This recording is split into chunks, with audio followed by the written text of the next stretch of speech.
attitude, making concessions to Rome, let us arouse to comprehend the situation and view the contest before us in its true bearings.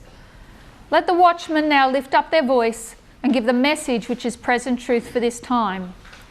Let us show the people where we are in prophetic history and seek to arouse the spirit of true Protestantism, awaking the world to a sense of the value of the privileges of religious liberty so long enjoyed.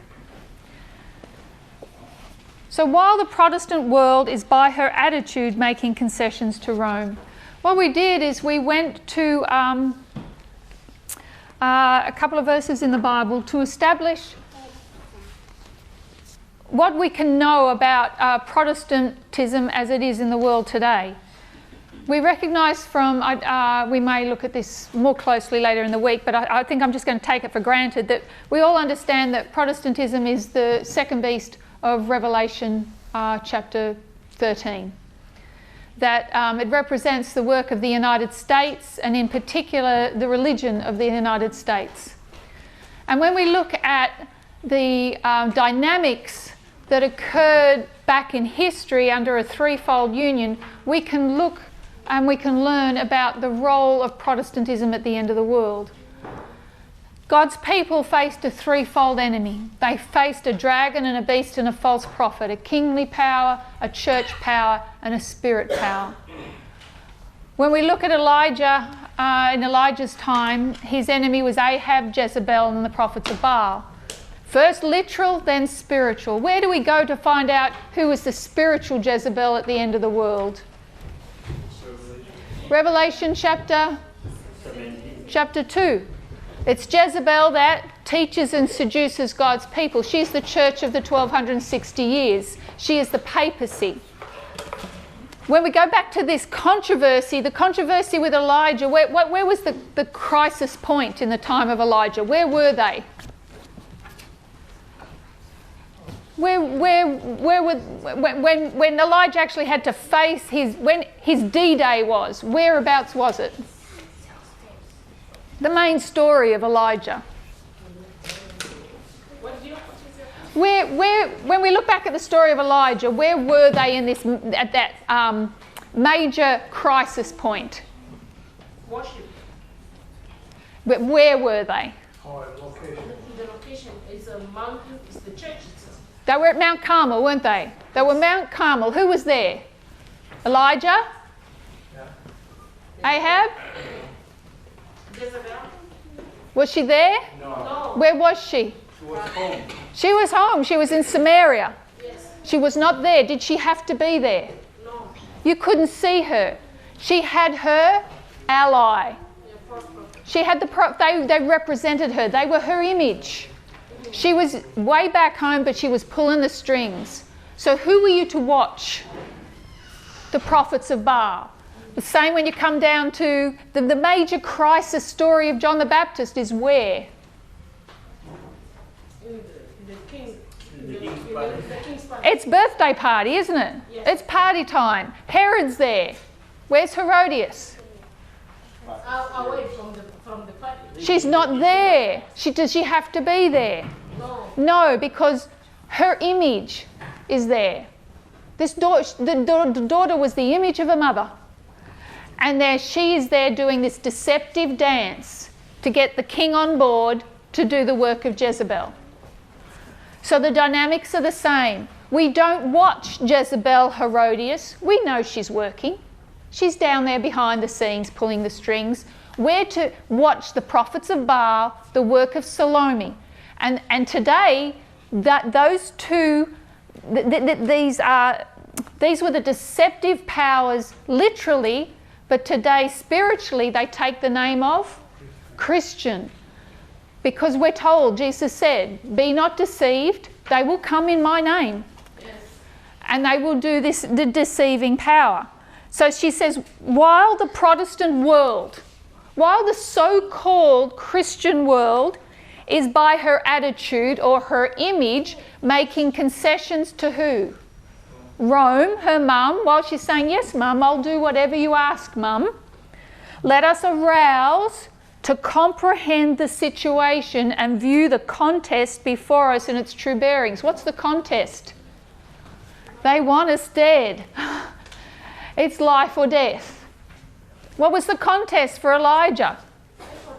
Yeah. And actually, when you think about it, what was the contest about on Mount Carmel? What were they arguing about? Who was the true prophet? Who's the true prophet? Was it the prophets of Baal or was it Elijah? It was the one who could call fire down from heaven. Could the prophets of Baal do it? No, but Elijah could. Turn that around, come down to the end of the world, and who's the true prophet? The one that can call fire down from heaven? No. Revelation chapter 13 tells us that the false prophet will call fire down from heaven. So however it looks at the end of the world, it's going to be same but different. And we have to be able to recognise that difference. Understanding where we're at the party or what's happening on Mount Carmel lets us know where we are in prophetic history. It wakes us to a sense of true Protestantism and understanding of religious liberty. So there is a contest going on for us right now at the moment, and this is our message. The watchmen are now to lift up their voice and give the message that is present truth for this time. So we saw that this deceptive power is one of the three parts that make up modern Babylon. And to understand modern Babylon at the end of the world, where do we go? We go to literal Babylon. And so I want to take a little divergent now. We want to explore more about Protestantism. But we're going to start at the beginning. This will be a little bit easy for the end of the day. Oh.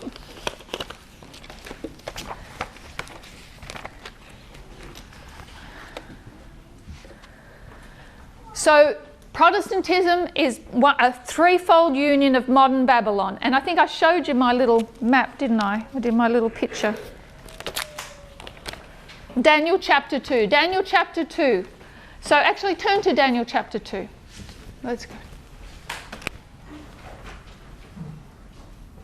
Let's try this.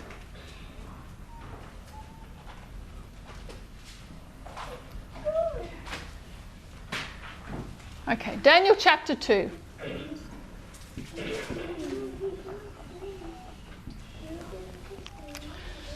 We're all familiar, this is an open book quiz. This is just revision of what you already know. Peter said to the church that he was writing to, he says, I'm going to remind you of things of you already know to establish you in present truth.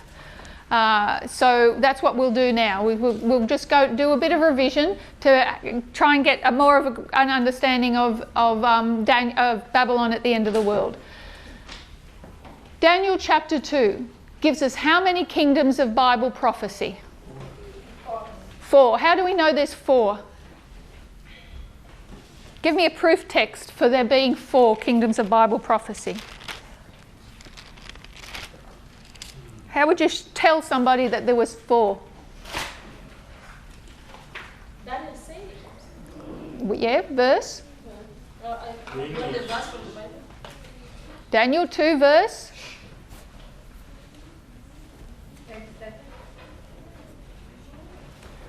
Well, verse 37 tells us that the head of gold is who? Nebuchadnezzar. Or?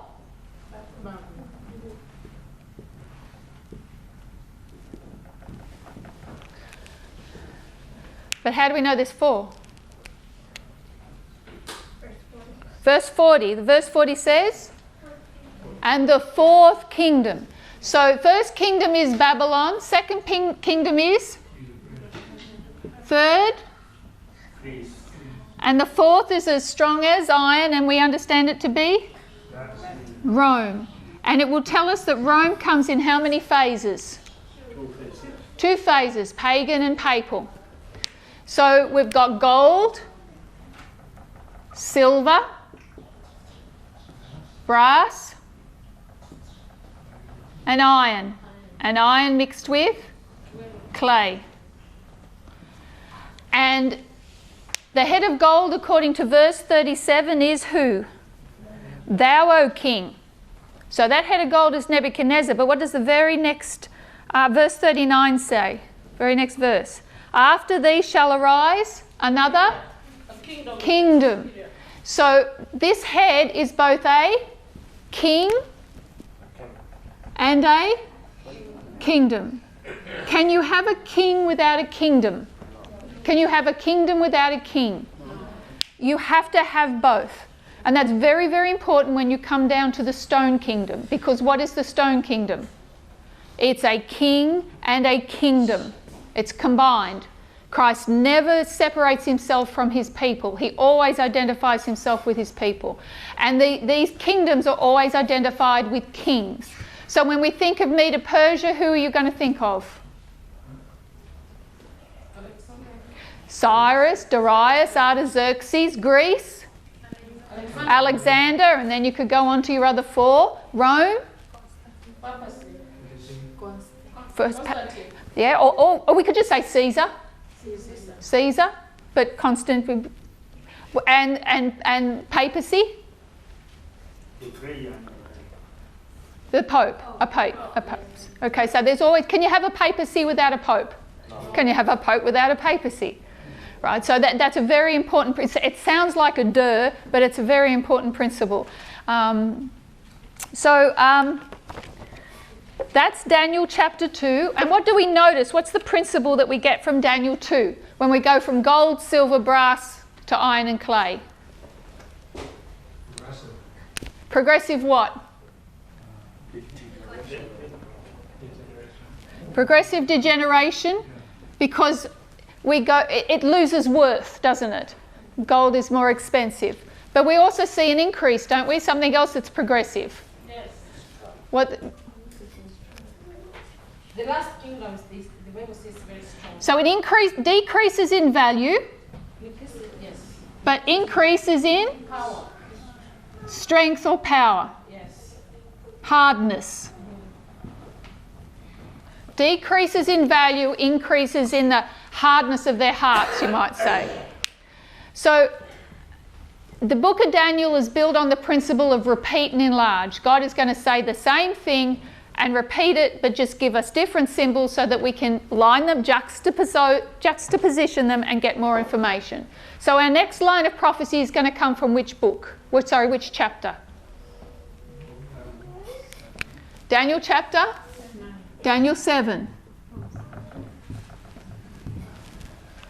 And what now does the head of gold become? And Medo-Persia? And Greece? And Rome? I'll just call him a beast. Nondescript beast. Can't describe it. It's a bit of everything. So we have 4 types of animals. How would you describe those animals? Yeah, fearless. They're wild, untamable lions. Oh, sorry. Yes. If you were to go to a circus, would you see a lion? So you can tame a lion, but you would never quite trust them. But they are tameable. Can you see a bear? Yes. Not to the same extent. A bear is more unpredictable than a lion. What about a leopard? Ever thought there was a leopard in a circus? Mm-hmm. Right, they're very, very unpredictable. Yes. And this thing, don't even try. So they're increasing in ferocity. So each of these chapters is built upon a different theme. The theme of Daniel chapter 2 is a king and a kingdom. Why has God given us these kingdoms now as ferocious wild animals? What is he trying to tell us? If you go to Daniel chapter 7,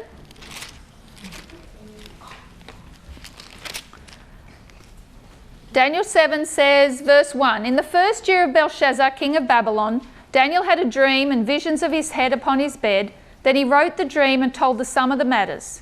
Daniel spake and said, I saw in my vision by night, and behold, the four winds of the heavens strove upon the great sea, and four great beasts came out from the sea, different from one another. So what does he see upon the sea? The sea represents what? What does the sea symbolise? A lot of people. And there's wind. What does wind represent? Strife, warfare, commotion. And out of all this strife arises four beasts. And they are wild. And what do they do to each other?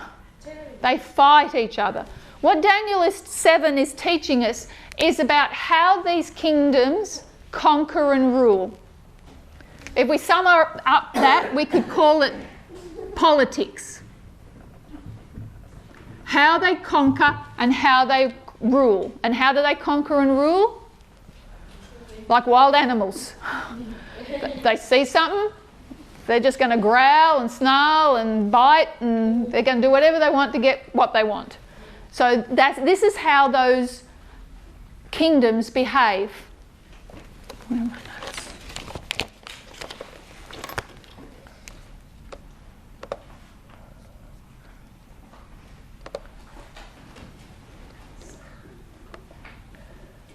Okay, so then we come down at this, if we can just stop and start comparing this last kingdom, Rome.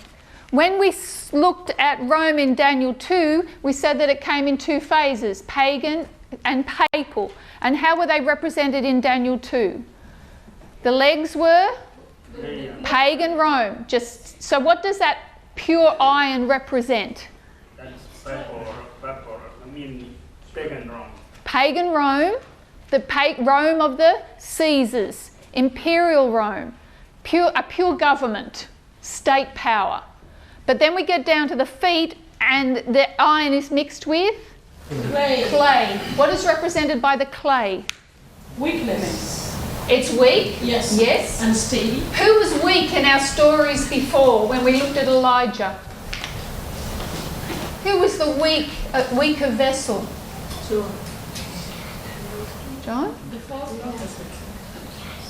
We had a kingly power, a church power, and a spirit power, a deceiving power. Which was the weaker vessel? Church. Jezebel. She's just a weak woman. What can she do? She needs a king. God you'll see prophecies in Isaiah, we won't look them up for time, where God refers to his church as a clay vessel. Clay represents church power, the weaker vessel. So what's stronger, a vessel made of metal or a vessel made of clay? So here we've got a combination of church and state.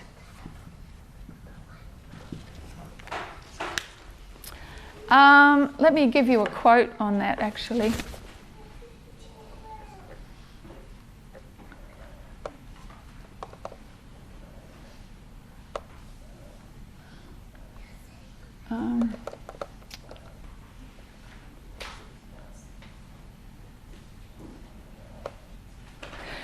This is from 4 BC 1168. I'll write it up here. 4 BC 1168. What's that for? 4 Bible Commentary. Bible Commentary Volume 4, 4 BC.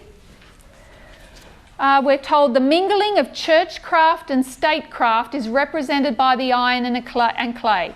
This union is weakening all the powers of the churches. This investing the church with the power of the state will bring evil results. Men have almost passed the point of God's forbearance. They have invested their strength in politics and have united with the papacy. But the time will come when God will punish those who have made void his law, and their evil work will recoil upon themselves. So she was told by inspiration tells us that it represents the mingling of churchcraft and statecraft. Let's have it. Let's go to 2 Peter chapter 2. 2 Peter chapter 2.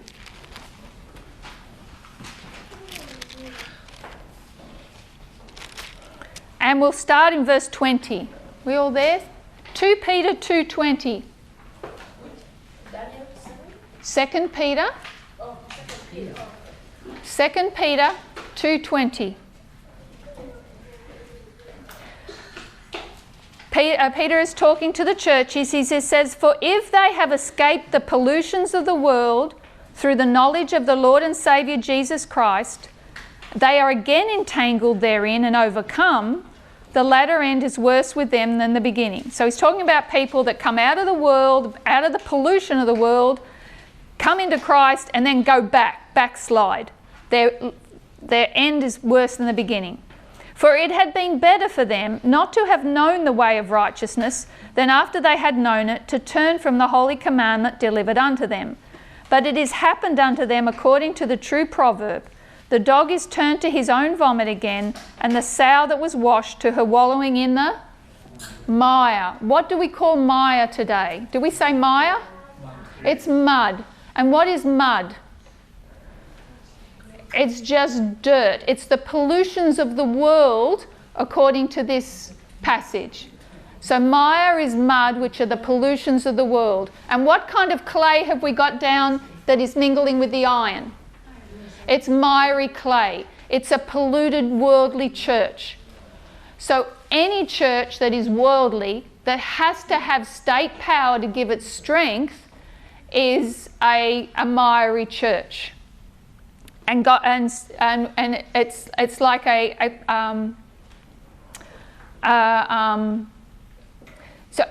when a church doesn't have the power of God, then what does it have to have? It has to have the power of state, because it's got to get power from somewhere. Jezebel had to get power from somewhere. So did Herodias. So go to Psalm chapter 40 verse 1. Psalm 40 verse 1.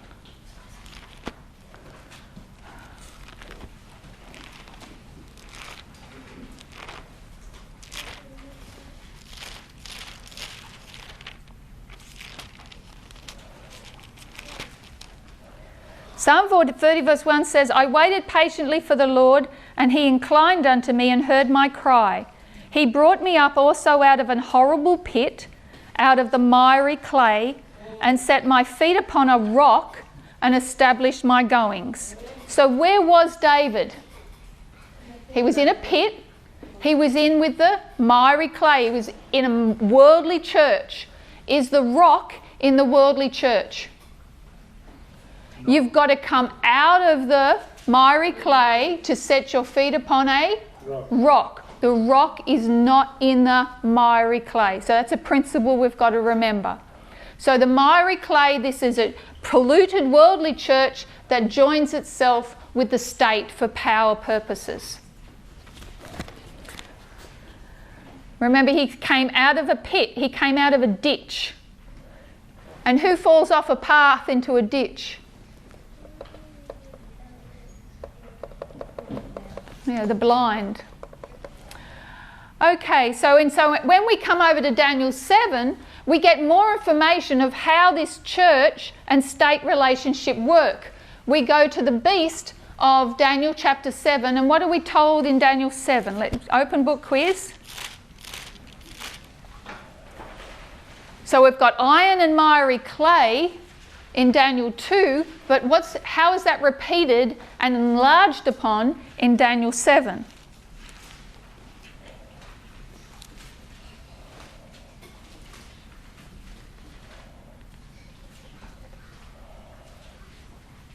If we go to, I guess if we went to verse 7, we're told about the fourth beast. We'll read it. "After this I saw in the night visions, and behold, a fourth beast, dreadful and terrible and strong exceedingly, and it had great iron teeth. It devoured and brake in pieces and stamped the residue with the feet of it. And it was diverse from all the beasts that were before it, and it had 10 horns. I want you to compare this. Keep your finger here in Daniel 7 and go back to Daniel 2. What are we told the Iron Kingdom does in Daniel 2 verse 40?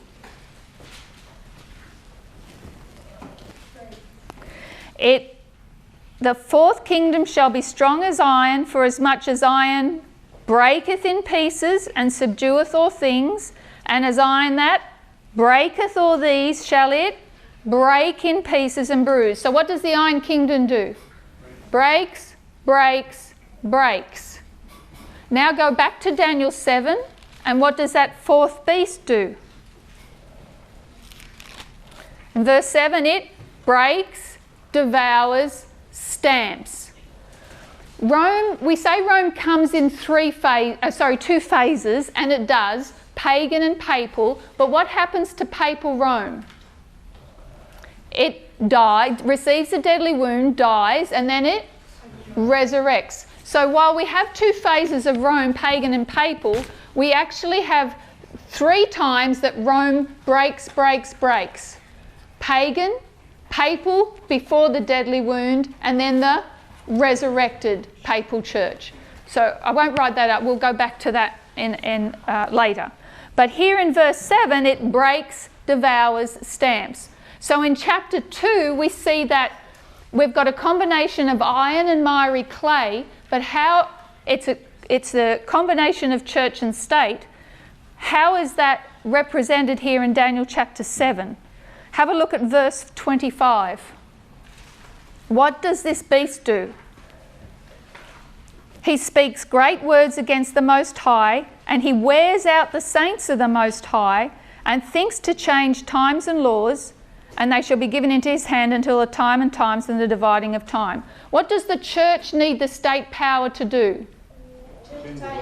Change times and laws and persecution. Wear out the saints of the Most High. If you're going to break, break, break, a church is going to need state power. If you're going to break, devour, stamp, you need state power. And so here, this church, this miry clay church, needs state power to wear out the saints of the Most High and to change times and laws, to enforce its own beliefs. What verse is that? Verse 25, Daniel 7, verse 25. How does the little horn change times and laws? Through the combination of church and state. Yes. Okay, any questions on Daniel 2 and Daniel 7? I have a question. When we look at the image in Daniel chapter 2, we see gold, silver, brass, and iron. That's the fourth beast. But there is on the feet there is clay and iron. So the way I understand the iron is still, which is again seen on the legs, is seen down there. The clay is a new element which has come in. There was iron, but there's a new element which is clay. And so that clay, to me, when I read Daniel 7, when I go to verse 8. Verse 8, can you read verse 8 please from there? I considered the horns, and behold, there came up among them another little horn, before whom there were 3 first up. So your clay is the little horn. So the beast, the fourth beast, a little horn comes out of the fourth beast. So the fourth beast is the same as, the little horn is the same as clay, because both of them, they speak pompous words. They blaspheme the name of God.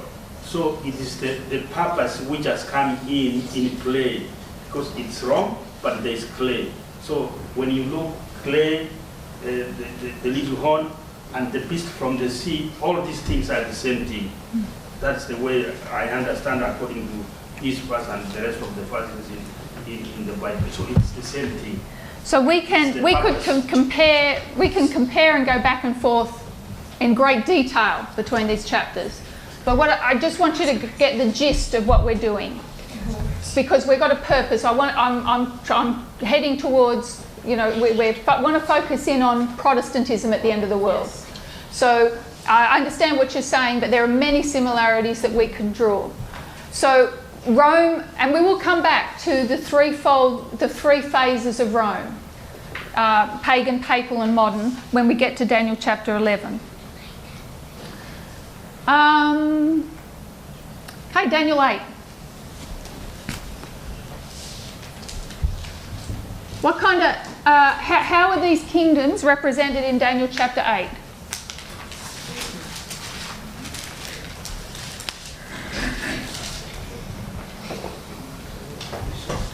Do we see Babylon?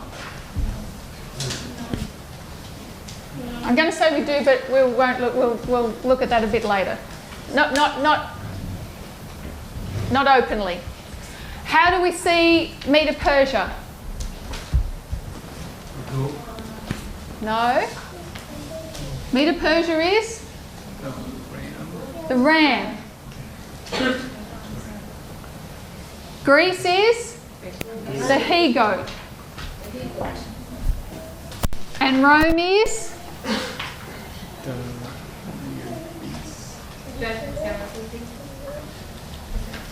Not in Daniel 8. Daniel 8.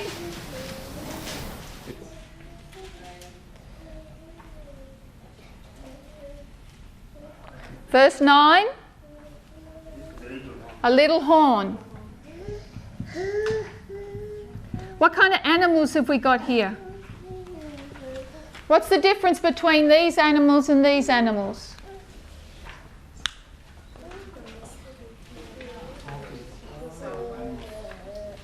Where do you see these animals used? In the sanctuary. They're sacrificial animals. You can take your ram and your he-goat. What if you went to the sanctuary with your sacrificial animal, what did you do with it? Turn to Psalm 118 verse 27. Psalm 118, 27.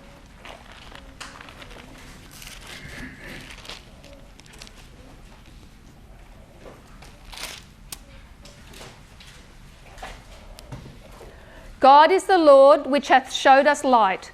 Bind the sacrifice with cords even unto the what? The horns of the altar. Do you have to have a horn that's attached to an animal in the sanctuary? Where do we see horns in the sanctuary that aren't attached to animals? On the altars. The altars had horns. And what was the purpose of those horns? You would take your sacrifice in and you tied your sacrifice to the horns of the altar. You killed the sacrifice and the blood was taken from the sacrificial animal and placed on the horn. The life of the animal was transferred to the sanctuary via the horns of the altar. Psalm 118. So what this is telling us is, what kind of animal, sacrificial animal, did you take to the sanctuary? What? It could not have any imperfection. Was this a legitimate sacrificial? Why? Because it had a faulty body. It had one horn higher than the other. It was a not quite right ram. So it was not a viable sacrifice. What about the he-goat? Sorry? It had, have you ever seen a goat with a horn between its eyes? One hair. And then it broke. And it broke, yes. So this is you had to take your sacrificial animal had to be without blemish, and these animals had blemish. But you would take your animal in, you would tie it to the horn. The life of the animal was transferred to the sanctuary via the horn. So what Daniel 7 is telling us is all about politics, how these nations conquered and ruled. Daniel 8 is telling us all about their religion.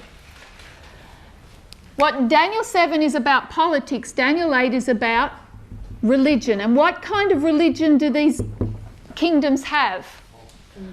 False religion, but they're counterfeited on God's system. Yes.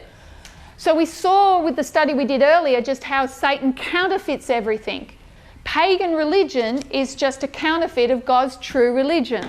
And this is what Daniel 8 is telling us. The story of Daniel 8 is that it is all based on counterfeit religion. So why do the kingdoms behave like they do in Daniel 7? Why do they behave like wild animals? because this is what they believe. And what do they believe? Go to Daniel 8. If we look at Daniel 8, and in verse 3, Daniel sees a ram which has 2 horns. Verse 4, the ram pushes westward, northward, southward. And at the end of verse 4 it says, he did according to his will and became? He became great. What about the he-goat? So the he-goat comes up, clashes with the ram, breaks the 2 horns, and in verse 8 it says that the he-goat waxes very great. Then those animals are tied to the horn, or we see the little horn of verse 9. Because, are we all clear that this little horn of verse 9 is not attached to an animal? Okay, if you look at verse 8, let's look at this. The he-goat waxes very great, and when he was strong, the great horn was broken, and for it came up 4 notable ones towards the 4 winds of heaven. So we've got a he-goat with 1 horn, it breaks, out comes 4, and what direction are those 4 horns going? Heaven. North, south, east, west. Okay, those 4 horns, 4 notable ones, are towards the 4 what? Winds of heaven. And then it says, out of one of them. Out of one of what? Out of one of the winds. This horn isn't coming out of one of the other 4 horns. It's coming out of one of the winds. What kind of a word is them, by the way?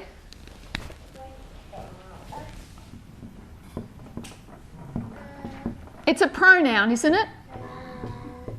What's a pronoun? It takes the place of a noun. So we've got to ask ourselves, which noun is it taking the place of? Is it taking the place of notable ones, or is it taking the place of winds? How do we determine that? What are the English rules to determine which noun is that them referring to? The one that was referenced just before. The one that's closest. So in English, we would go the noun that is nearest to the pronoun. And what's the noun that's nearest to the pronoun? Winds. That horn comes out of a wind. It doesn't come out. Have you ever seen a horn growing out of a horn? That horn does not come out of another horn. It comes out of the wind, because what is wind? Strife, warfare. Yeah. So if you picture the world, right, here's the Mediterranean Sea, and here's the deserts of Arabia, and here's Egypt, and here's Asia Minor, and over here's Europe. So you've got Greece, you've got, I can't draw, but there's Rome, right? All the way over here in the west, okay? The Alexander's kingdom owns all of this. It's divided into the north, south, east, and west. But who else is, and in the west is Greece. But who else is also in the west? Rome, but Rome is just wester than Greece. So Rome is out of here, but what's happening over here in Europe? Warfare, wind, strife. So out of more war that is occurring over here, this little horn is going to come up. And what is going to happen to all these other religions? The religion of Medo-Persia, the religion of Greece. What does Rome do as it conquers? What does it do to their religions? Does it stamp them out? No, it incorporated.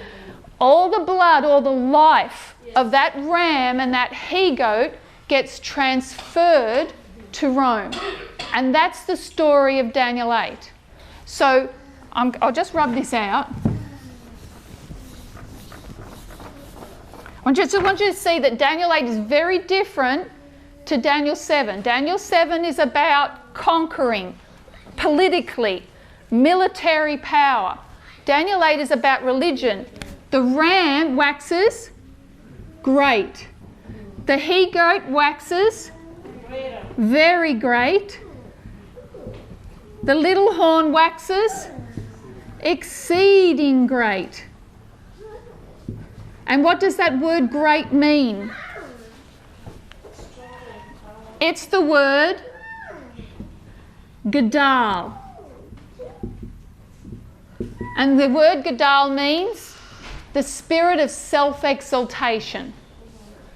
It's their religion, their pagan religion. So the ram, did the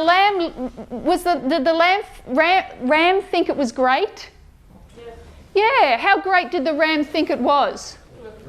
The Medes and Persians made laws that couldn't be changed. They made laws of infallibility. Why do you have laws of infallibility? You don't make a mistake. That's the frustrating thing about Daniel chapter 6, that Daniel in the lion's den, is the king said, I can't change the law. Why not? You're the king. Well, then I'd have to have said I made a mistake. I'm infallible. Have you ever heard anything more ridiculous in your life? Change the law, you're the king. They had laws of infallibility because they were great.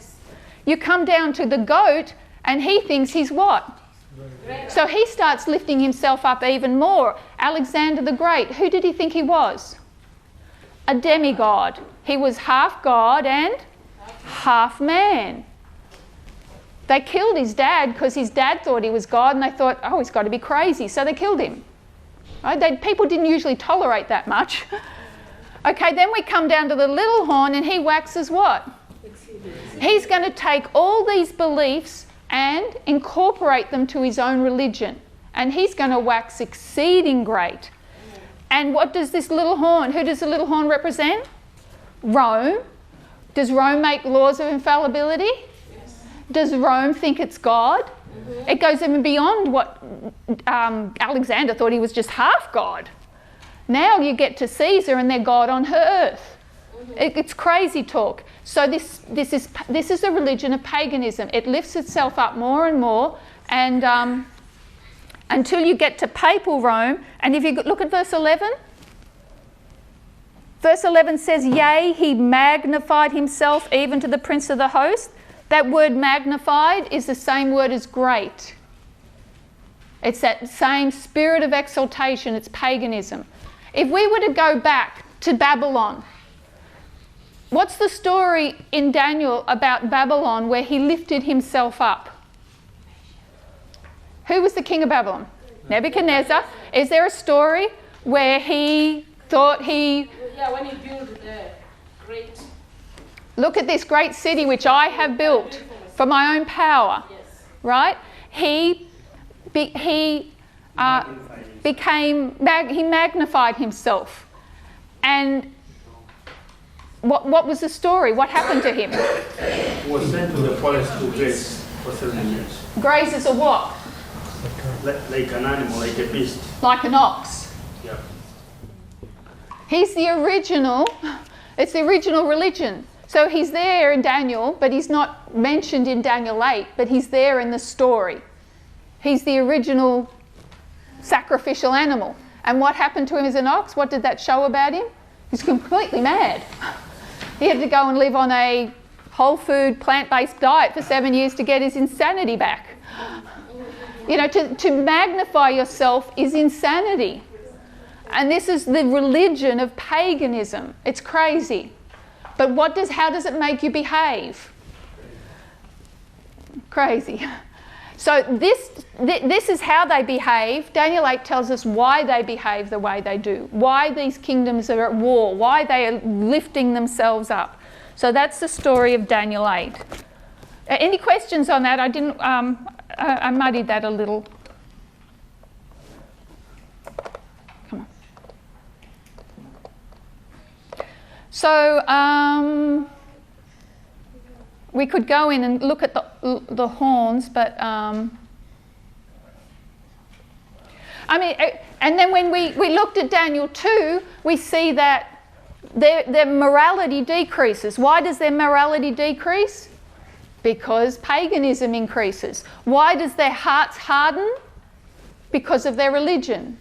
So we know why it goes from gold, silver, brass, iron and clay. It's because of their theology. Okay, Daniel chapter 11.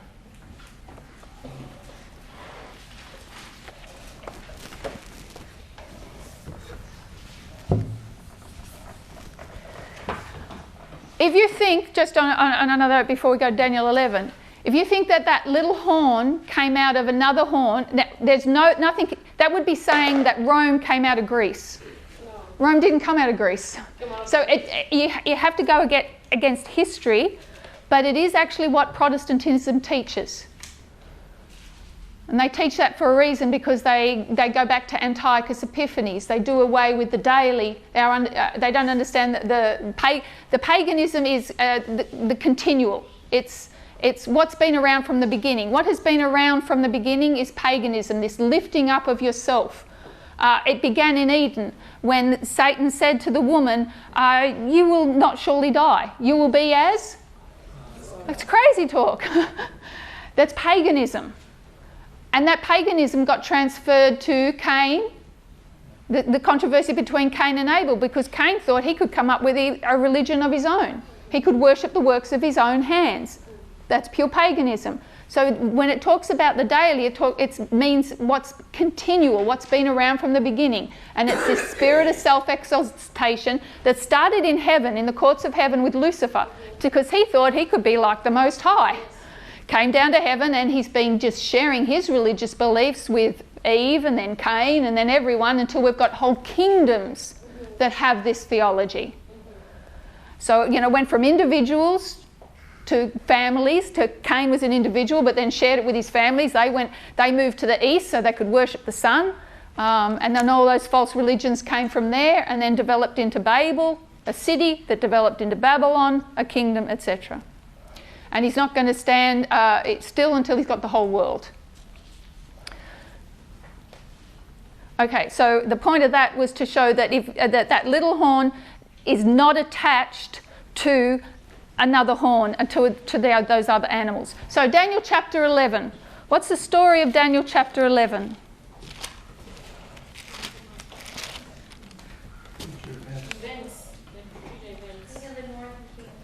King of the north and the king of the south. So, Daniel 11. Go to Daniel chapter 10. Because when we talk about Daniel 8, we really mean Daniel 8 and 9, because they go together. And when we talk about Daniel 11, we mean 10 and 11, 12, because it's all one vision. So if we go to Daniel chapter 10, and we know that Gabriel has come to explain a prophecy to Daniel. And in verse 14, he's going to tell Daniel what Daniel 11 is about. Daniel 10:14. Now I am come to make thee understand what shall befall thy people in the latter days, for yet the vision is for many days. So what's Daniel 11 about? What is going to happen to Daniel's people, and who are Daniel's people? Israelites. We are Daniel's people. So first literal, then spiritual. So the literal Jews were Daniel's people back in that time, and today we are Daniel's people, the seed of Abraham. And what shall befall thy people in the latter days? For the vision shall be for many days. So what's going to befall God's people in the latter days? Now, Wendy, what did you say Daniel 11 is about? The king of the north and the king of the south. But which one of them befalls God's people? What does it mean to befall? They're going to fall on them, aren't they? At the most simplest level. Is it the king of the north or the king of the south that is going to befall God's people at the end of the world? The king of the north. And so let's go to Jeremiah chapter 25. No, sorry, Jeremiah chapter 1. Go to Jeremiah chapter 1.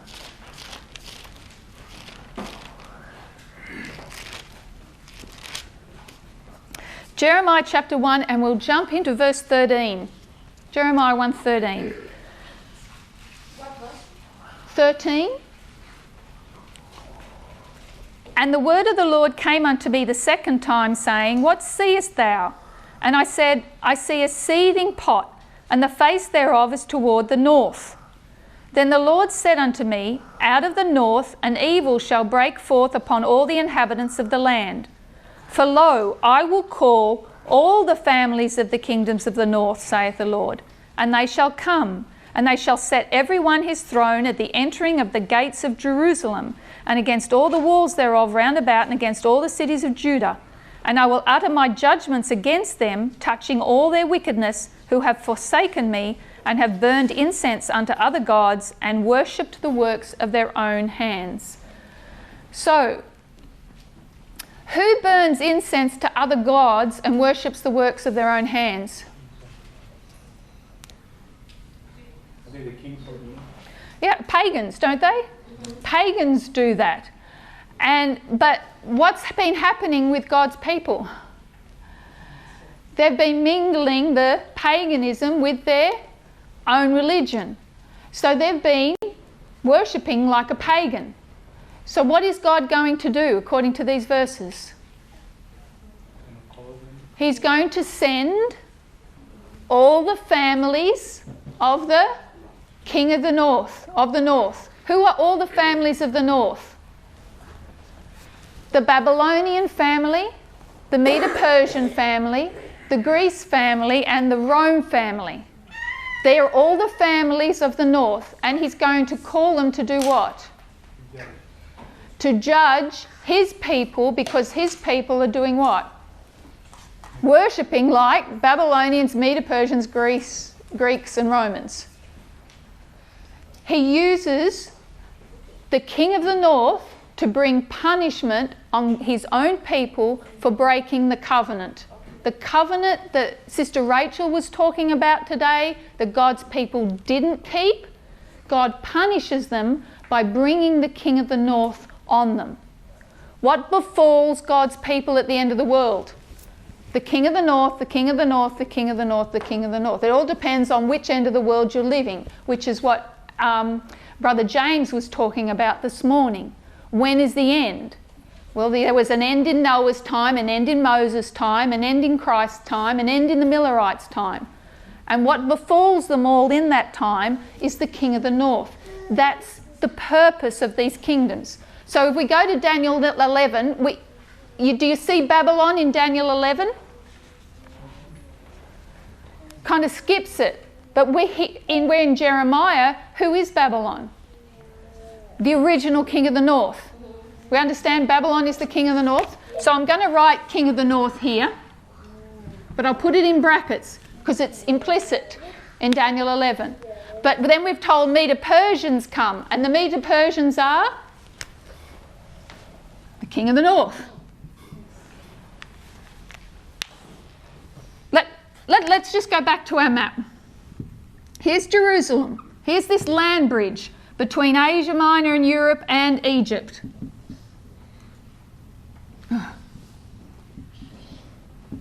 Mediterranean Sea, Arabian Desert. So Alexander's kingdom broke up into how many parts? North, south, east, west. The four winds of heaven. What happened over time? Over time, the east conquered the west. Once the east...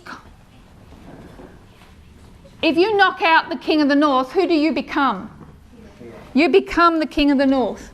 So over time you end up with two, let's just put it that way. You've got a king of the north and a king of the south. Are you happy being the king of the north or the king of the south or the king of the east or the king of the west?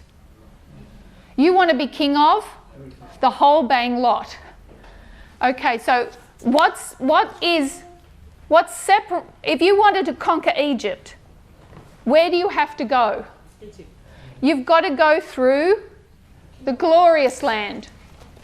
There's this land bridge. Why would you want to conquer Egypt? What's in Egypt? Food, the breadbasket of the world, riches, because all the wealth of Africa comes up through the Ethiopian traders into Egypt. So in order to be conqueror of the world, you have to conquer Egypt, but then you have to conquer God's people. So what always befalls God's people? The king of the north, whether it's Babylon or Medo-Persia or Greece or Rome. In order to get Egypt, it's got to come down and conquer God's people. And why does God allow them to do that? Because of their backslidden condition. He allows them to do that to bring judgment on them for breaking the covenant, being unthankful and unholy and disobedient, for burning incense unto other gods and worshipping the works of their own hands. If you worship the works of your own hands, that's paganism, because you're worshipping yourself, and that's crazy talk. That's what started in heaven, was brought down to the Garden of Eden, and has continued on as the continual or daily religion from the very beginning. So the original king of the north is Babylon. He gets knocked out in Daniel chapter 5, and who takes over? The Medes and Persians, and they become the king of the north. They get knocked off by Greece, who becomes the king of the north. And then we come down to Rome, who becomes the king of the north. So Rome comes in 3 stages: pagan, papal, and modern Rome. Each of those are the king of the north. So what is the purpose of the papal Rome at the end of the world? It's what befalls God's people. For what purpose? To bring punishment and chastisement for covenant breaking, backsliding people. That's their purpose. So what's the theme of Daniel 11? I'm going to write it's their job description or their purpose. The whole purpose of these, God uses them. Brother James, I'm sorry. How are we going for time? Right at Okay, so we might leave it there, and tomorrow what we're going to come back and look at is that's not the whole story of the book of Daniel or the prophecies of Daniel, because this is the story of Babylon, the king of the north. And we know that there is also the story of Jerusalem.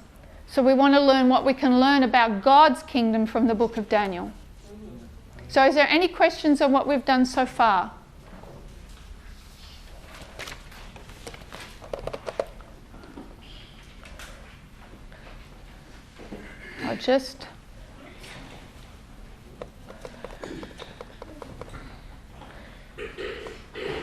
Okay, so what we've done is we've seen how God has outlined the problem. The problem is God's people are in a backslidden condition, and God uses the king of the north. He has a purpose for them. But he's also going to give us the solution. This would be quite depressing if we just left it right here. So in the morning we'll come back and we'll look at Jerusalem, at what God's plans for his people and how he brings them out of that backslidden condition and his purpose for them at the end of the world. So I have a question. So when you look at Jeremiah 1 verses 13 through 16, it says God uses the king of the north to punish the Israelites. But then also we know that the king of the north has his own agenda. And so how do you kind of like reconcile those two? God is using the agenda of the king of the north to punish the Israelites. Then whose agenda is it? Well, we could touch on that again probably in the morning, because I guess the king of the north is Satan's kingdom, but God is overruling. So you've got God and Satan working their own purposes out, but in God's providence, it is all done for the greater good. If we were to take these last 3 Romes and we were to put them on a line, we would see that they follow the same pattern. Pagan Rome. In Daniel chapter 11 has to conquer 3 geographical areas. It conquers Greece. It conquers the Seleucid Empire, that fourth fraction of Greece, to become king of the north. So it conquers the king of the north to become the king of the north in 65 BC. So go back to our map. Here's Jerusalem, here's Egypt, here's the north. So Rome comes from the west, conquers the north, becomes the king of the north. Then who's it going to conquer next? It's got to conquer the glorious land, doesn't it? So it conquers the glorious land when? 63 BC. And then it's going to conquer what? Egypt. When does it conquer Egypt?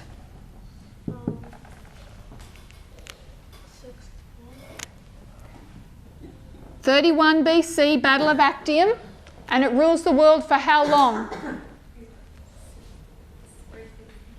360, a time, or 360 years, which takes you to when? 330 AD, and what happens in 330 AD? Constantine moves his capital, and this is when Rome falls. Papal Rome conquers how many geographical areas? What are those 3 geographical areas? Weren't there 3 horns that got plucked up? So Rome, because of this, Rome divides into how many? 10. 10 horns, 3 get plucked up. Okay? The Heruli, the Vandals, and the Ostrogoths when? Ostrogoths when?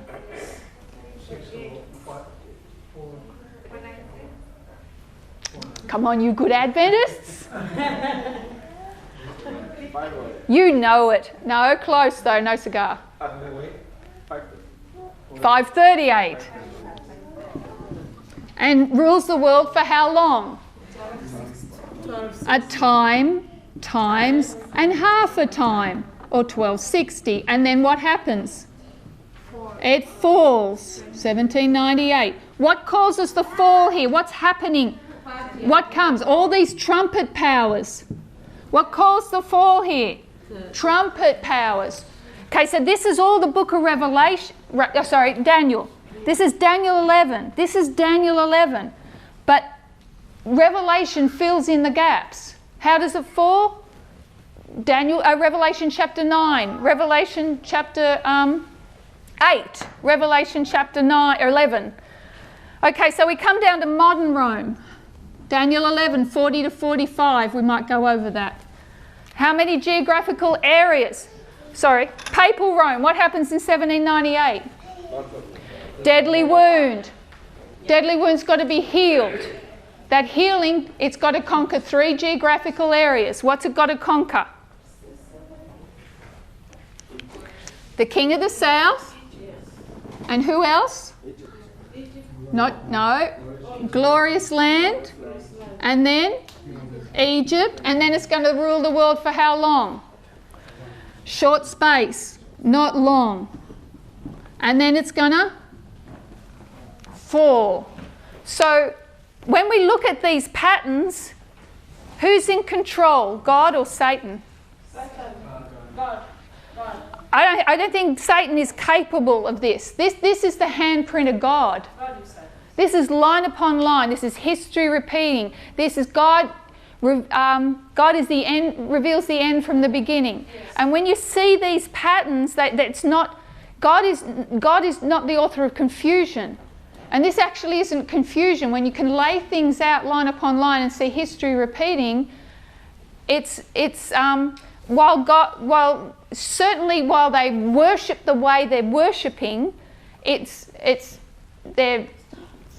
a spirit of Satan. But this tells us that it's a fingerprint of God that is used. His providential care is over it all. So I guess it's an anomaly, because going back to what Sister Wendy said, Our enemy is who? The king of the north. So where's the king of the south here in Daniel chapter 11? Who's our enemy?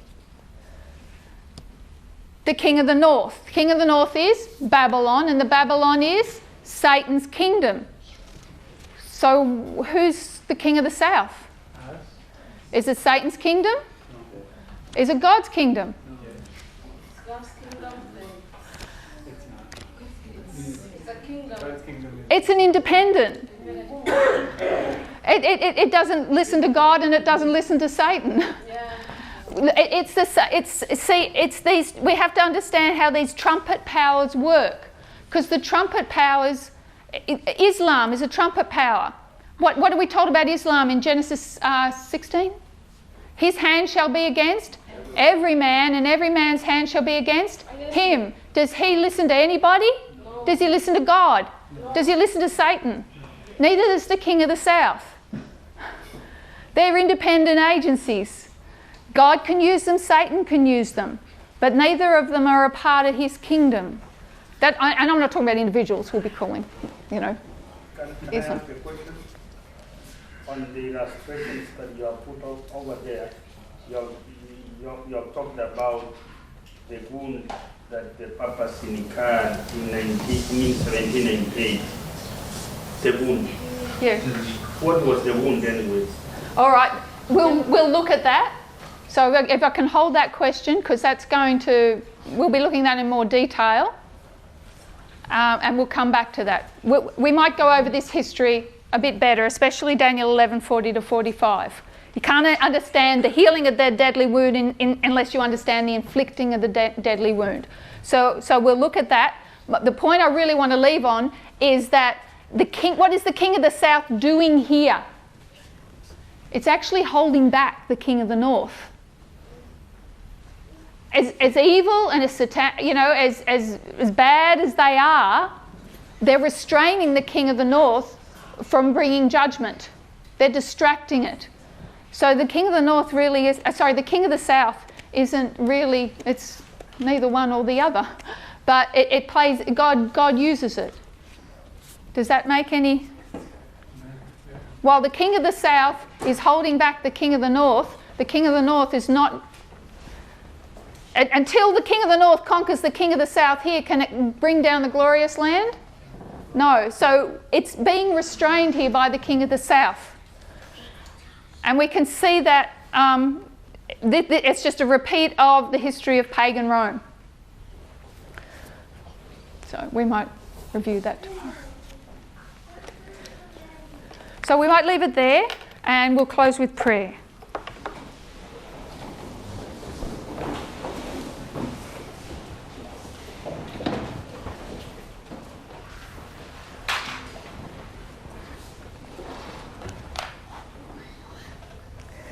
Dear Heavenly Father, we thank you that your hand is over all the things that happen in history and today, in the present day, and we just trust that you are working your purposes out.